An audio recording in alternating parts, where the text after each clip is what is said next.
Welcome to Talks-Unfiltered, a podcast where we drink tea, we talk, and they're both unfiltered. My name is Jake, and I will be your host, and on today's episode, we're going to be drinking a very mellow pu'er tea, and we're going to be discussing art. So, welcome back everyone to another episode. Today, the subject is all about art, its importance, its significance, how I personally perceive it, and potentially define it, but I think that's more of a loose framework, a potential concept that we can use. I think that art is something that is reflected in everything that we do. It's a language, it's something that we gravitate towards, this ability to express ourselves through some medium. And that medium can differ from person to person. It could be martial arts, it could be painting or calligraphy, but it could even be sports or your career or just the way you carry yourself in life, the way that you interact and engage and connect with other people. I think that can be done in an artful way as well. So that's what I want to share with you today, what that means to me, how I kind of look at art in general and how I find it, and how I incorporate that into my life. I think that these are really important ideas that we should share, right? Because that is the essence of art, is having an audience. So I hope today's episode inspires you to do the thing that you love. But first, let's have some tea. Cheers. All right. So I think everyone listening to these tea talks, you understand the importance of art in our lives. You might be a martial artist, but you're probably involved with some aspect of self-cultivation, right? In fact, the earth without art is just it's just okay. I think that's a funny little phrase. It works when you read it better. But this idea of, this kind of being the building blocks of civilization in some ways, of the way that we interact and everything, I think that's really important to understand about art, because it is kind of this driving force. It's this color that adds depth to everything, right? It's kind of the purpose in some way, right? I think that for me, art is definitely one of these main pillars, I would say, of life, of being like a complete person, And I've read about this in a few different places, kind of speaking about how to become an adept or how to become an enlightened sage or what have you. But I think it's much more general than that. I think that this is something that can be just applied at any level, if there's a level or a ranking of kind of your life destination. But I think that these pillars are really important. We have to have something for health cultivation, something for the body. This is what builds us into these internal practices of finding balance within ourselves physically. We have to have some kind of study of classical texts or philosophy or theory or something that engages the mind, some kind of academic practice. I think that this is what develops into philosophy, into etiquette, into this kind of compassion that we're trying to grow. It becomes kind of this character building and morality exercise. I think that that's also really important. We have something for health, we have something for the body, we have something for the mind as well. And then we have something for the cultivation of our spirit, that which embodies the body and drives the mind. I think that this is the most pure expression of ourselves. When we can approach art in an honest and potentially a little bit of a vulnerable way, that becomes art because people recognize the truth. They recognize that purity. I think that is really, really important, and it usually transcends language, like spoken and written language. It's something that can be experienced, right? And I think that that's kind of the maybe goal, maybe not the goal of art, but it's definitely a side result, right? It's a side effect of art, is having that expression that can carry over to someone else, and potentially they can understand that same thing in a moment that you did.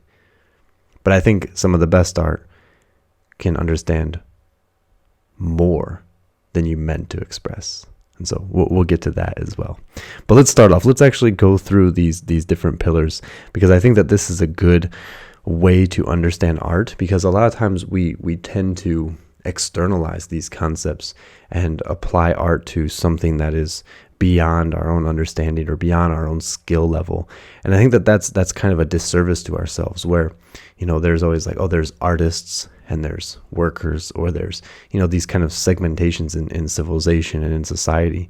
And I think that that's really just a negative impact on us, because art is something that doesn't have to have a skill level, right? Recently with my daughter, actually just today, we were like drawing pictures, and she has her sketchbook and everything. And I've had these interactions with her growing up and being who I am and doing the things I do. I think there's this constant kind of aspect of my training that involves teaching and involves sharing and involves kind of instruction or guidance, hopefully. And with my daughter kind of being around for that entire thing, especially in the last 2 years with everything being close to home, we had this conversation a little while back of her practicing music or practicing art or practicing dance. And it became this thing where she said, oh, she wants to get really good so that someday she can make videos online and teach people. And I had to take a moment and explain to her that your art, your practice, your hobby, your passion doesn't have to be a professional aspect of your life, right? For me, I'm lucky it works out this way, and I enjoy the teaching process. Like, I think that there's a lot to be gained here, not just for a student, not that I have that much to offer, but I think I'm learning just as much through these experiences. So for me, there's a very engaging part of that aspect, but it doesn't have to be the standard, right? Art is something that cannot be, quantified into this perfect kind of formula, right? I think that's kind of a disservice to ourselves, where we're kind of separating ourselves from saying, oh, I need to be good at this so I can be the best at this, right? And art doesn't necessarily have to be the best, right? It has to be the most useful in the most appropriate time. And hopefully that is able to be shared with others, so they can kind of live in a moment of that light. But it's not something that we have to be the best in the world, right? That is not art. That is a job, that is work, which art can be at times. But I think that, that was an interesting moment for me with my daughter, kind of explaining that, if you love doing this, you can do it and not have to be, the greatest at it. You can still love your practice. I think that that's kind of the starting point for everything. We have to understand that you can have art in everything you do, and you can be at any level, and it can be perfect, right? So perfect in imperfections. The absence of flaw is flaw itself. That's an old throwback. So, but yeah, let's go through these pillars and kind of explain this, because I think that while we may understand, okay, we can all do some kind of art, we can all have a hobby, we can all do something, I think that even to take it a step farther and say that there's art in everything we do already. So starting with art in martial arts. Okay, we use this as the example for the physical practice. Okay, because I think that this is a really good reference point. We have art in the name. I mean, it's pretty obvious, but this is kind of the connection that we're making with these practices, with these traditions, because the martial aspect is just as equal as the art aspect. I think it's even more so in the way we train in today's world, right? Because the martial aspect of it is becoming less and less impactful. Due to just, the quality of life increasing, the rules of engagement changing quite a bit, to where some things you can say are outdated, but also they're just not in the right reference point. When you're looking at it as like a traditional martial arts, Chinese Kung Fu standard, there's lots of things that just aren't done that way anymore, or they've already evolved past that point. And so I think that there's kind of a conversation to be had right off the bat with martial arts. Is it more martial? Is it more art? And generally, I would say it's leaning more towards the art aspect of it. But I think that there's a really important thing we have to explain here, is that just because something develops more into the artful side doesn't mean that the martial aspect in this case is not still prevalent, right? And so I think that that's kind of something we recognize when we look at art as in painting. We understand that this painting, maybe now there's so many people who paint at a higher level than this classical piece. But it was this classical piece that spawned that entire genre. It was this building block that began that. And it's not the best. It's the most appropriate at the right time, right? And so things like the Mona Lisa are the most famous pieces in the world, but they don't become the standard. If that was the best piece of art, then every student would just learn how to draw the Mona Lisa, and that would be it, right? And that would be like, okay, now you've done art, you win. But that's not how we approach art, right? We approach it as kind of a process, a cultivation, a system of thought and challenge to improve upon, but it doesn't take any value away from that which came before. And so I think even with martial arts, we have this idea of things becoming outdated, but I think that there's so much still to be learned from those practices, because they are the building blocks that brought you to another point, right? And kind of uncovering all those layers and rediscovering movement and being able to kind of, how would you say, mimic and change and adapt to different ways is kind of the essence of some of these traditional styles, is being able to understand not just the body mechanics, but being able to change the way you move, to be able to mimic certain animals, for example. I think that all that has a lot of value because it's teaching you to be adaptable, right? Nowadays, the art has kind of taken the front lines, because the conversation is now more about preservation and culture. And so the idea of martial arts has changed quite a bit. Also, it's adapted quite a bit to be a competitive sport. And so that changes the entire conversation. I've already talked about this a little bit more in detail, so I won't go too far. We talked about this before in the traditional versus modern martial arts episode. But I think that the thing that I'm trying to express right now is that with martial arts in particular, and with many of the combat arts, for example, what we're doing is we're expressing that this movement is still alive, right? That's kind of the idea with art, is that it lives on. It's not something that's cut, framed, and just stable. It's something that continues to inspire more aspects of training. In this case, with martial arts, you have something that has so many pieces of movement, so many kind of emulations of different styles and different adaptations, that you're bound to have different connections being made along the way. I think that's one of the biggest values of Wudang. I've always said that Wudang is kind of like the middle road, and everyone can benefit from it. And I still stand by that. That's something I said really early in my training, but I still stand really by that, because being here and observing people training over the years and coming from all over the world, all different histories and experience levels, and seeing them train here, I do notice a lot of similar themes. Then I think still that everyone who comes here can benefit in some way, right? Because there is no extreme point, right? Whereas if you have a certain style, a certain tendency, a certain constitution, or just something that you prefer, even, I think that adding the Wudang system to your training is only beneficial, because it is a balanced place, right? It's the middle road. And so it can be challenging for everybody, of course, but it's something that when you learn the system and you take it back to combine with potentially your other styles or your other practices, even not martial arts, I think that there's benefit to be gained. And so, I just think that the Wudang system is more about principle, rather than specific technique. It's an entire process, right? We have a very comprehensive program from the external to the internal side, weapons, empty hand. At the end of this kind of training, going through all these different practices, you start to look at things differently. You start to understand things a little bit differently because you see connections, you see similarities. You understand the road it takes to get to a certain point with physical training in general.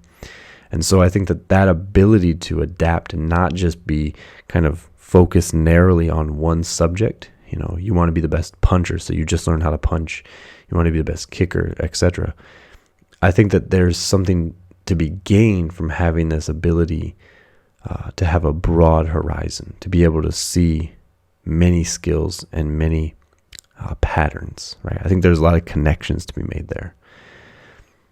And so I think that's really important to understand at the first base level, right? Is that the art of a martial art, for example, is alive. It's adapting, it's changing, and it's being interpreted and perceived different ways. And that's creating a new conversation with every generation. That's a pretty valuable aspect, to where you don't get locked into the mode of thinking this is the best way to punch or this is the best way to move, and you only do that, and you neglect the fact that the teacher you have might have a different body style than you. They might have a different dynamic power range, a different weight class. All these things come into play. And this is definitely something that is not new information. This is very much part of the competitive sport arena too, like playing to these advantages of each individual person. But I just think that the Wudang system has a very good middle ground to benefit from, generally. Even as a teacher, I think that these forms are adapting. I personally do not completely believe that we're practicing the exact same system that was alive 100 years ago, even 50 years ago. I think that these things adapt even from teacher to teacher. Within the same lineage, you can see slight variations.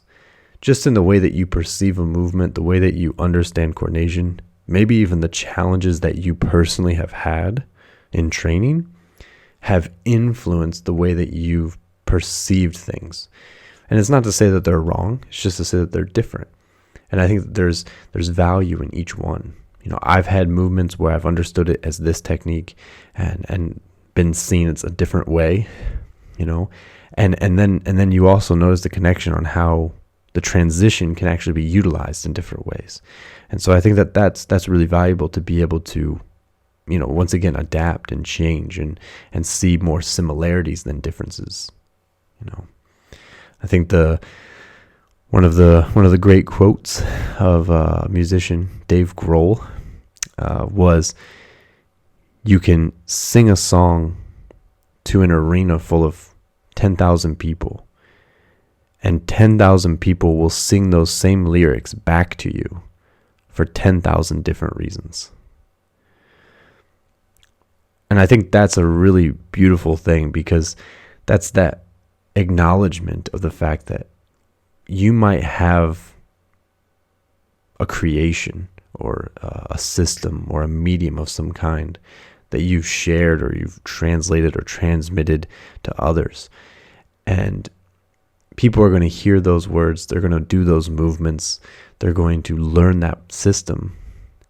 And then they're going to create new things out of it. And I think that this is where we start getting into art. These kind of things that we can't completely express everything that it means. A song is a good example. Lyrics are a good example. But I think even physical movement is a great example, because we're noticing so many different pieces of our training. The challenges, the benefits, the difficulties, the weaknesses, the strengths. Recognizing all that and creating something out of it. That becomes your perception. Again, it's also important to open that perception. And I think that's why I like this quote. It stuck with me for so many years, because this is, Dave Grohl coming out and like acknowledging the fact that, the music is almost almost separate from him. He's created it, but it's living its own life. I think that with forms, with movements, with these kind of systems of thought and practice, I think that's kind of similar. We've created a principle, we've created a training practice, but not everyone practices it for the same reasons, and not everyone's going to get the same results. And hopefully they're all positive and inspire growth, but they're going to be different. And I think that that's really wonderful, right? One of the maybe more focused on principle ideas of art in movement would be the concept of Wu Wei, or effortless action. Completely, we would say Wei Wu Wei, so action without action. Non-action, effortless action, I think is probably the best translation. So with effortless action, this may be something that we go into further detail in the future, but to basically explain it, this is basically just when you have one of two things. Maybe the easiest representation of it is when people talk about beginner's luck or getting into a flow state. Okay, these are probably the most general terms that you can use to kind of understand it at a brief glance. But it's really that idea of cultivating and honing a practice long enough that the reaction that is instilled from that training becomes natural and effortless. It's kind of like muscle memory. It's kind of like training something so hard to where at a certain point you don't think about it anymore. There's the great story about the archer, the famous archer in China. I don't remember his name, because there's actually a legend dedicated to this, but it becomes this myth of the greatest archer in the world, and he's known for his ability to shoot any target at any moment, at any distance. And he goes so long at being the greatest and being known as this that eventually he stops archery. And then one day he's walking through a village, and someone approaches him, recognizes him, and shows him a bow and says, "You're the greatest bowman of all time." He says, "Can you teach me something?" And he looks at the bow, and he's forgotten what the bow is. Like he doesn't recognize it anymore, because he's just done it so much. And he picks it up effortlessly, pulls the bow, and shoots something without looking, perfectly hits bullseye. And there's more to the story, but I just like that idea of being able to train something so much to where it's like a lost friend. It's like something that you didn't even realize you didn't have, but then you still have it, and it's just this perfect, effortless thing that connects every time. And so that's maybe kind of the art of movement, is we're trying to get to this certain point to where our reaction becomes just simple, unordained, and effortless, and appropriate and perfect. And I think that there are, regardless of whether or not you're at the high level of being able to forget what a bow looks like, regardless of that, I think that at any level you can recognize effortless action. You can see people practicing, for example, Tai Chi or some system of the soft styles, I think. And you see someone practicing this, and you can see the connection that they're making. And there is kind of this, not attraction, but this kind of like very, very strong interest, like this kind of pull into the form, where I think that the way we categorized it here, teaching students, was you want to perform at an ability to where if there's someone watching, they're involved in the movement too. It's like as a teacher, when you find yourself watching a student and kind of moving with the movements that they're doing, that's a very proud moment, because it's like you're becoming involved in their practice, because they're really involved in it personally, and you can see the focus and the concentration, and you're kind of like, you become part of the movement. For a moment there, you're like, because what's coming next, you're kind of following along. And for me as a teacher, I think that's a really cool moment, because it really shows that the student is finding the feeling, and as they're finding the feeling, you're kind of in the journey too, because you're checking all those moments. That's a really nice kind of event. So I think this effortless action, that is the art of action. Okay. Then moving over into this kind of art in our mindfulness, I think that the same kind of ideas apply. The same kind of ideas for the body. This kind of becoming effortless, becoming a natural extension of ourselves, is also the goal, the kind of direction that we're moving towards on this journey. And I think that that's done through study, and this doesn't have to be specifically about the cultural religious texts and things like this, but I think that there is kind of a strong precedent for that throughout history, throughout different cultures, through different places. I think that this idea of education through etiquette, ritual, rite, philosophy, academic study, I think that all of this is very important because it's training you to question and to challenge your thoughts and to open your mind and to, perceive things with compassion from another point of view even. And I think that's an important practice that we need to always engage ourselves in. And so for us personally, what that means is the study of classical texts, that involves the study of philosophy, this kind of building towards some golden standard. And I think that is the connection that we're looking for, right? We're trying to follow this guidance of ritual, of etiquette, of, the system of relationships, and then bring in the academic study of philosophy and theory, and just kind of worldly knowledge, so that we can always be questioning our judgment and improving upon it, right? I think that there is a lot of, there's a lot of pieces of knowledge that stick with you for a long period of time. And something that can always come back might be the smallest thing, but it could be a very long learning process. So what I mean by this is, I think that we all have words in our mind that stick with us. For example, someone may say something to you at a random point in your life, and you have, for some reason, diligently dedicated that phrase or those few words to your memory, and they're burned in and they come back to you at the most random times.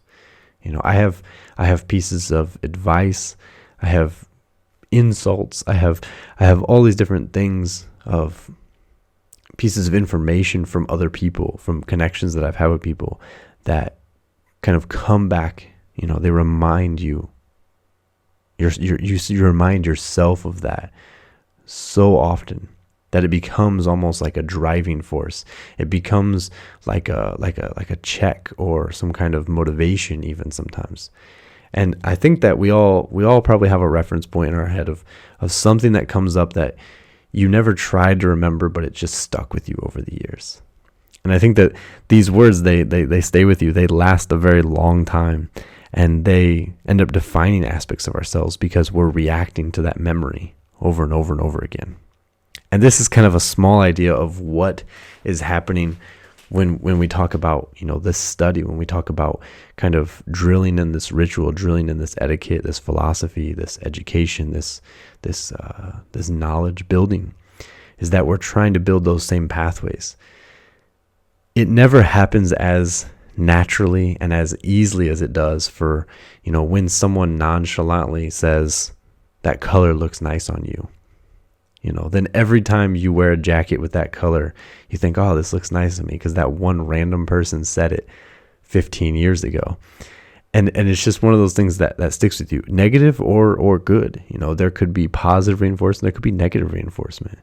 I know that I have the constant voice in the back of my head of not kind of crunching up my forehead and kind of like staring strong as I'm doing Tai Chi, because it's kind of this constant thing that everyone does. When you start practicing, you get serious face and you start to, clench or squeeze your eyebrows together and wrinkle the face, and you create a lot of pressure that's unnecessary. Like you're just standing and moving around. But when people meditate, when people do Qigong, when people do Tai Chi, it's very common for people to kind of over concentrate. And so there ends up being this pressure buildup. And every time I notice myself doing it, I hear Sifu's voice like tell me not, smile when you do Tai Chi, things like this. And there's always these very simple things that happen, that constantly remind you and challenge you. And so I think that this monkey mind, this ability of our mind to just pull up every small memory, every small detail, and continually kind of bring it up and ponder it and reinforce it, creates a reaction. And that's something that can come to define us. One of my biggest examples that I still think about is my old roommate here at the school told me that for me personally, I do not respond well to positive reinforcement. And he said, not to be mean, he said, it's not that people can't tell you good things. It's that you only respond and take action when people tell you that you can't do something. It's when someone tells you you're good at something, you have no motivation to do it. But when someone tells you that you're not good at something, then you're going to go out there and spend every day trying to prove them wrong. And I still think about that conversation quite often to this day. And it is kind of a humbling aspect of myself to remember that, I'm pushing myself extra hard because someone said I couldn't do this. Sometimes I need to pull back, and sometimes I need to be aware of that and be like, oh, I'm going crazy right now because I'm trying to prove something, but I don't need to. Other times, it's a good kind of motivation to keep me going. And so there's kind of this weird dynamic to where even that knowledge can be applied different ways. And so I think, this art, this finding that balance, this connection to, our, not always the analytical aspect of our mind, but just the attention that we get from the mind, those signals, those reactions, being aware of that and being able to apply that, I think is very, very important. Our words create actions. So I think it's really important that we're mindful of our words. Of course we have connections to what others have said, but I think even more so it's brought my attention to what I say. I have a few interactions with people that this has happened before. I once had someone quit smoking because the last thing I said to them was, "You smell like cigarettes." And it wasn't ever something that I thought about, but it ended up being something that helped them get over a habit, And that was one of the moments where I realized, the power of words, the power of naming things, the power of this connection that you might not even know happens. I started from a pretty young age always having not a censorship, but definitely a stronger awareness on my words, where there were banned words in my house. Of course, as a kid growing up, you're not supposed to have any dirty language or foul mouth or no bad words. Of course, no cursing. But it got to the point to where, I couldn't say like freaking. Because as a kid, I would always say like, this is freaking stupid. Even now, I feel weird saying that now because I haven't said that in so long. And it's not a curse word, but I was always taught by my mom that is a substitution for a curse word. And it means the same thing. And so I would get in trouble still just for that, because it wasn't the word, right? It wasn't the word that's actually bad. It was the connotation. It was the implied connotation with that. And so from a pretty young age, I had a pretty close connection to my vocabulary and the way I spoke to people. And I think that, that's definitely important, like that awareness to kind of how you're interacting with everyone is really important, because you don't understand the power of words at a young age, right? And words are just words. It's just a language. It's just something that's been created for me to express what I'm thinking and feeling to you, and something that you can communicate through. It's more the implied definition that carries along with that language, And so this is the big toin cost between, if you connect negativity to those words, or if they just become words, right? And then that's the entire conversation, right? And that's the art of language. That's distinct from culture to culture, from house to house, from person to person. But I think for me personally, I can say that, I spent all of my adolescent life censoring like foul language, especially to my elders. But also I was also supposed to censor myself from saying the word I hate, because hate was always something that was reserved for, an absolute. It was such a pure form of the antithesis of love. It was just such an opposite strong force that you couldn't just use that word. It didn't mean anything, right? And so I always would say I very strongly dislike, but I reserve the word hate because that carries a very big weight with it. And so even that became kind of a bad word growing up. And I look back and I think that was a really positive thing. And I try to instill things like that in Selena and my daughter, because I think that paying attention to the way you speak, paying attention to the connections and the thoughts that you're having, without that awareness, you're going to fall into actions that you did not prepare for, that you did not imply, you didn't want to happen. You will stumble into them. Even today, I spend a lot more time censoring, especially since Selena was born. There's a lot even more of unnecessary language that I started to kind of pull out of my own vocabulary. One of those things was when I went back home, I started realizing in the States how many people I know that are religious, are Christian or Catholic or something, and Jehovah's Witness Mormons even. And I realized my tendency to say things like, oh my God, or things like that, and take the Lord's name in vain, not even being religious in that sense for me. I started to think about just how often I use things like that. And I started pulling myself back and saying old-fashioned things like, oh my gosh, and even trying to pull away from that, because again, it's just a substitution. And that kind of translated over to Selena. Now she's using all the words like gosh and geez and oh neat and all this stuff. And it's really cute, but it for me, it was always that thing of trying to pull back from any kind of language that would be perceived in the wrong light potentially.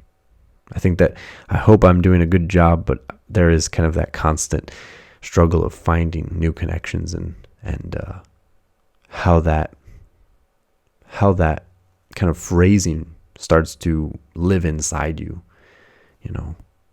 I've tried to speak a lot less in absolute terms and saying things like always, kind of having these moments that are completely defined by one ideal, trying to leave room for growth, leave room for contradicting ideas. I think that's really important to just be open to. So I've tried to remove absolutes from the way I speak. Not in these kind of talks, because I'm talking about my own perception quite a lot, but I also try to get rid of the word I quite often if I'm having a conversation with my family or students. I try not to say the word I as often. Right now I can't avoid it because this is the format that I'm using to kind of communicate my personal feelings, my kind of perspective. But I try to get away from that in like a normal conversation. I also try to stop saying things like taking time. I try to say giving time. I've always felt this negative connotation with, something takes time. It requires time to do it. And I try to kind of reinforce the idea of saying this, I have to give time to this practice. That's a small one, but for me, that's really big, because I've always kind of organized things in my life and said, well, I'm going to do this and it's going to take me this long and then I can do that. And it always kind of felt like a duty, like a job, like a responsibility. And sometimes that analytical approach of mine took the joy out of a practice. And so I started trying to approach my things as, time is not something you take, time is something you give, like charity. And so in this sense, it feels a lot more positive when I say like, I give an hour of my time to my music practice or something like that. I think that seems more like a beneficial turn of phrase, right? I also have instilled the idea of the word can't is a bad word. I try to even tell my students here this, even today I told some students this, this idea when you're doing something that you love and you're doing something that you're practicing, you're improving yourself in some way, the word can't be used, except for there. It's just something that it restricts you. It's these words that become absolutes in some sense, and we have to pull those out of our language because the dependency on them eventually becomes a mindset. It becomes a belief. Like, oh, I can't do that movement, or I can't do this, or I can't draw that good, or whatever it is. The only way that can be fixed is if you put a yet at the end of the sentence. I can't do that yet.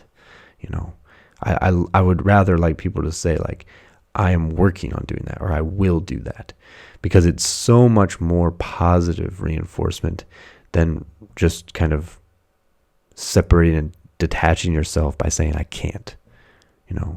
I had a sign on my wall for quite a few years as a constant memory of just saying, it's not that you can't, it's that you won't. And I think that was kind of the start of my language development was, I really need to pull that phrase out of my language, because just the constant repetition of it was draining energy. It was, I can't do this, I can't do that. If I do this, I can't do that. And then at the end of the day, it just feels like you actually can't do anything. And so trying to change that into, it's not that I can't, it's that I won't. It's that I'm not pushing myself to do that. I'm not motivating myself. I'm not inspiring myself. And so that became a pretty big thing. And I think that the art of the mind is this idea of finding a way to reinforce positive connections. Again, that can be done many, many different ways. But hopefully that inspires some thought. Then we come to the last pillar, talking about, art for art's sake, art for the spirit. And this is where we get to those kind of typical ideas of art, what we really think about. We think about music, we think about calligraphy, painting, drawing, we think about authorship, writing books, creating movies and media, comedy, woodwork, architecture, sculpting. We think of these kind of like tangible kind of labors, right? And I think that is definitely the focus of art. That is kind of the pure embodiment. There's definitely way too much to talk about there that I could fit into one tea talk. I think that, each one of these is valuable and can have a lot of purpose. You can find everything you need in any one of those and more. A quick moment here before we move on, just to talk about my personal expression of art, is the channel WuDao Music. So if you know that channel, that's where I have all of my xiao playing right now, the bamboo flute here behind me if you're on the video version. And on that channel on YouTube, WuDao Music is all about me kind of finding my way through expression of music through the bamboo flute. and hopefully more instruments in the future. Of course, I play a few other things, but right now that channel is mainly dedicated to music instruction and songs and notation. And for me, that's the way that I really get in touch with that deeper aspect of myself. Not that it's some very, very high level, but there's just this peace, there's a challenge, there's a improvement, there's some growth. There's kind of a full system of my identity, kind of macro scale inside music. And for me, the WuDao channel is a way for me to share aspects of that, to hopefully inspire other people to find their own music. So if you're not checking out WuDao music, please do. Go subscribe, click the bell, because that does help me continue to make those. But also you might find something that inspires you, which is my hope. So that's my quick plug. WuDao music on YouTube. Check that out and subscribe. Always new things coming out. So if you're interested in Xiao playing, and music is the form of art that inspires you, you may find something. But back to the conversation at hand. I personally look for art in everything. I'm a very big consumer of science fiction, fantasy books, academic books for Taoism, history, internal alchemy, movies, all over the board. I'm pretty involved with kind of always challenging myself. There was a really funny interview that I had, was it a year or two ago, where I did like a 3-day interview with this Chinese news station doing a documentary about Chinese culture things, and coming in here talking to me about martial arts. We did the whole day filming training and the different practices and blah, blah, blah, and the music and study time and all this.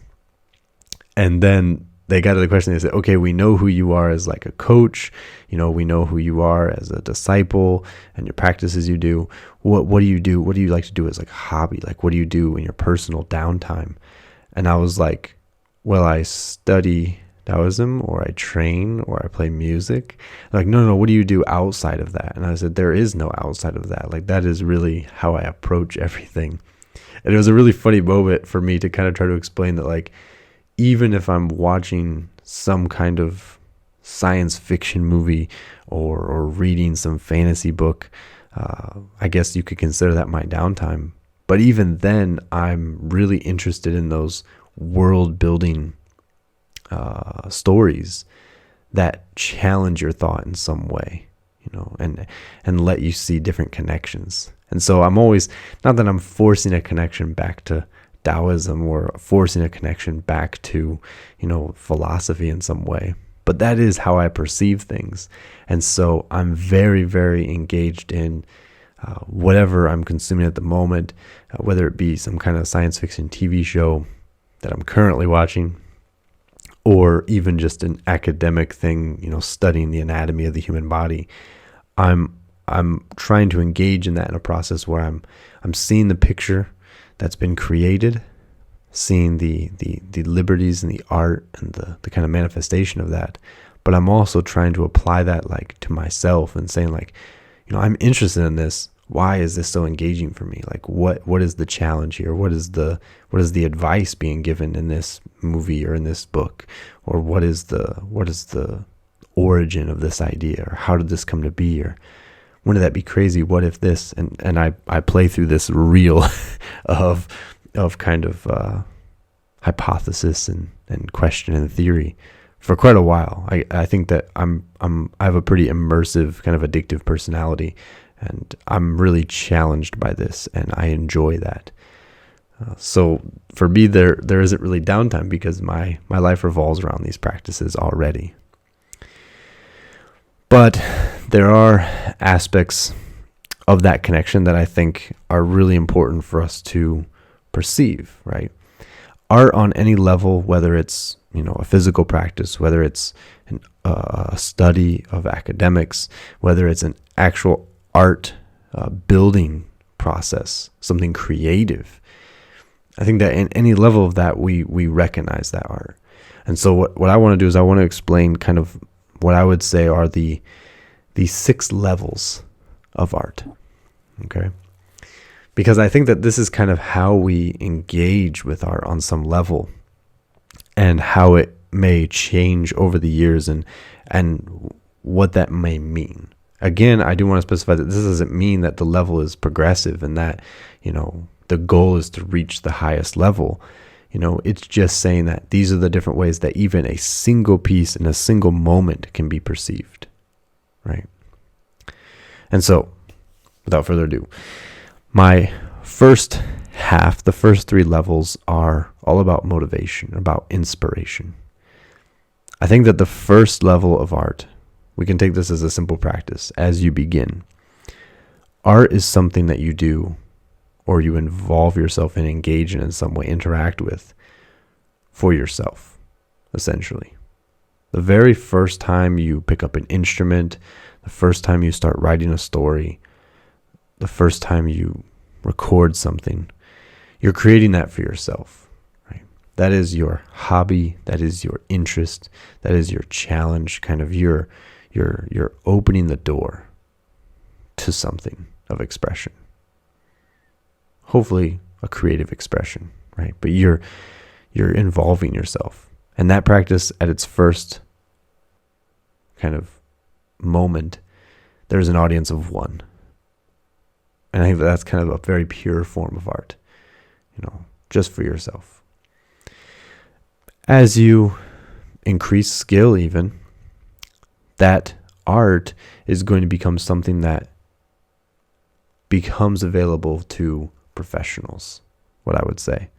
And so this audience, this kind of level, is when you become more skilled, and it becomes something that you share a commonality with other people. Maybe not professionals, this level, maybe more amateur. It becomes something that you're now connecting with a larger conversation, right? You pick up your instrument, you're playing. Now you realize that there's a lot of other people playing. And now you begin to share notes, become part of a community. You become part of a gym, you become part of a online forum, you become part of a school. This is where your learning becomes more in-depth. This is where your practice becomes it comes to incorporate those suggestions and role models of other people in the same field, right? So we go from an art practice that is for yourself to an art that is for others. Maybe you find a teacher at this level.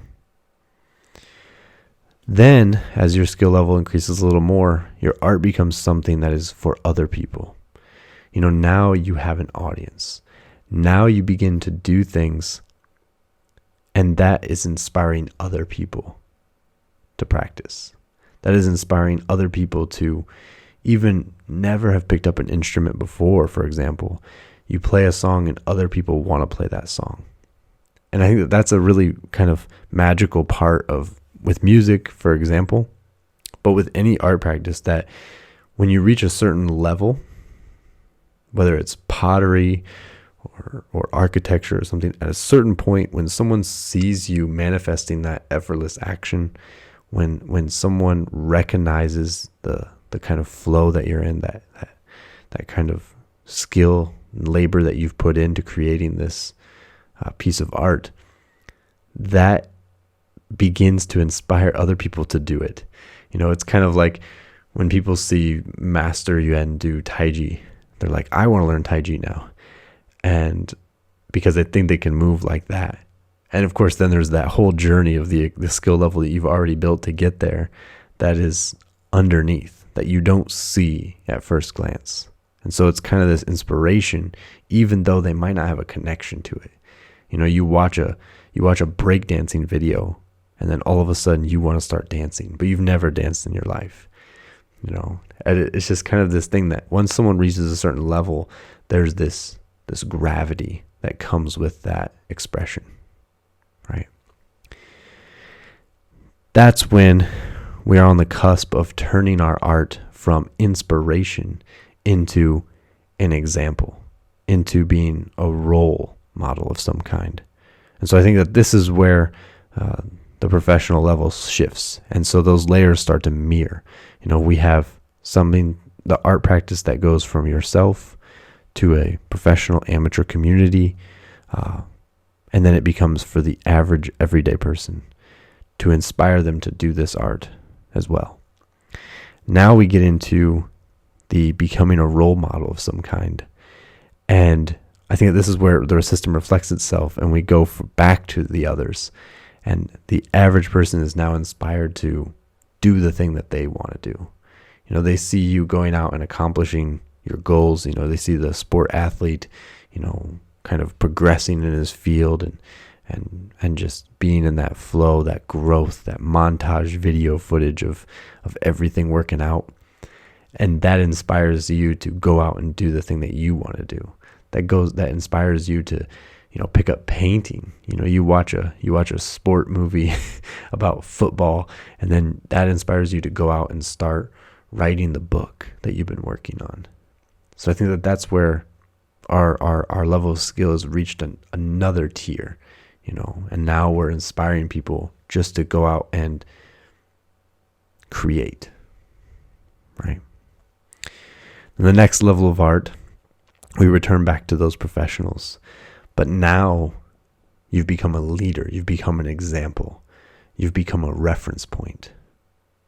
You've become a classical art that is now something that becomes a standard, something that has inspired a genre, something that has brought life back into art in some way. Now you've not just become part of the conversation, now you've added a conversation, right? You've created a new community in some ways. And then the final tier of art is when it returns back to yourself. To when the art is now something that is meant for an audience of one. And regardless of those who follow or those who acknowledge or are inspired by it in some way, the reason you practice returns back to its source, and it is something that you do for your own benefit. And that is not to mean that it is something selfish. That is not to mean that it is something only to be kept inside and never shared. It is just to say that this is a reflection of yourself. This is a mirror. This is something that embodies an aspect of yourself. And that becomes very personal. It becomes very intimate. It also has a certain sense of cultivation and time and patience and creation attached to it. And I think that this is the art that,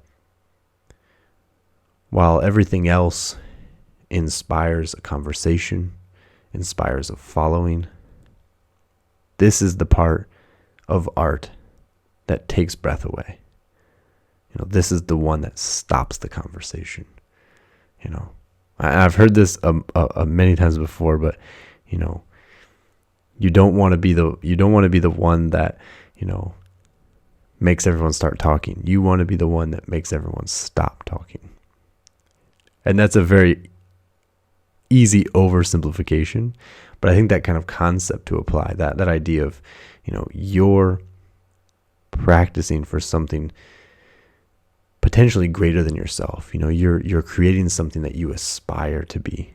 You're setting a goal for yourself that may be unachievable. And that is kind of the embodiment of whatever practice, whatever medium you're using, is this reach, this expression, this communication that transcends language. That becomes your art. That becomes your truth. And that is something that will outlive you. That is something that will continue.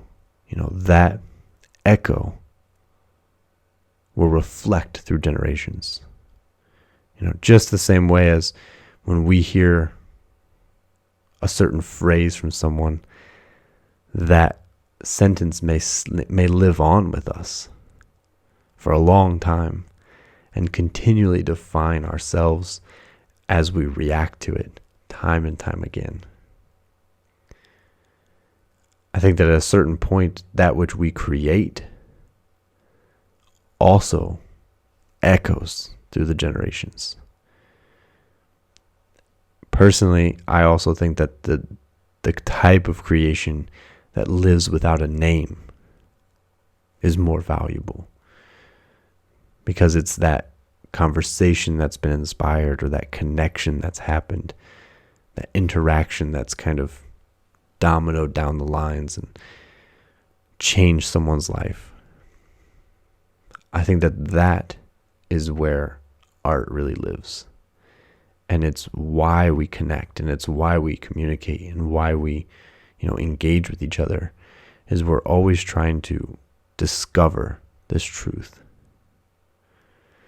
And there are moments, within a brushstroke, within a note of a song, within a page in a book, that we find those pieces. We see the author, we see the creator. And I think that that's where we kind of understand something.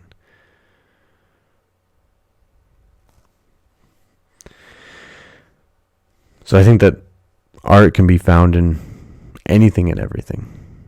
It only takes us to look for it. It is a language that reflects our deepest nature. And it doesn't need a Rosetta Stone to understand in most cases. Something that we can intuitively realize.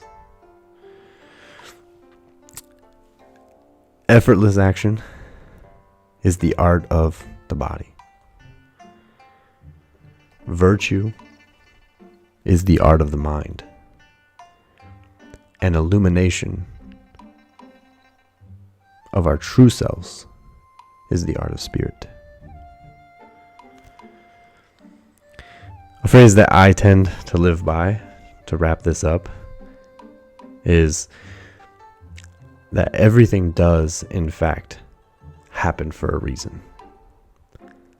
Sometimes we just have to create one.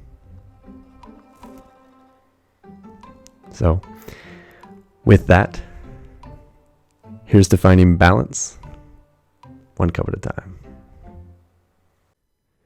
Thank you for tuning into today's episode. Subscribe and join me every Tuesday for new episode releases, also available wherever you get your podcasts.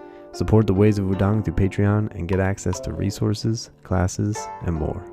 Keep the conversation going with hashtag Talks-Unfiltered, or connect with me directly by joining the Ways of Wudang on Discord. Links are in the description.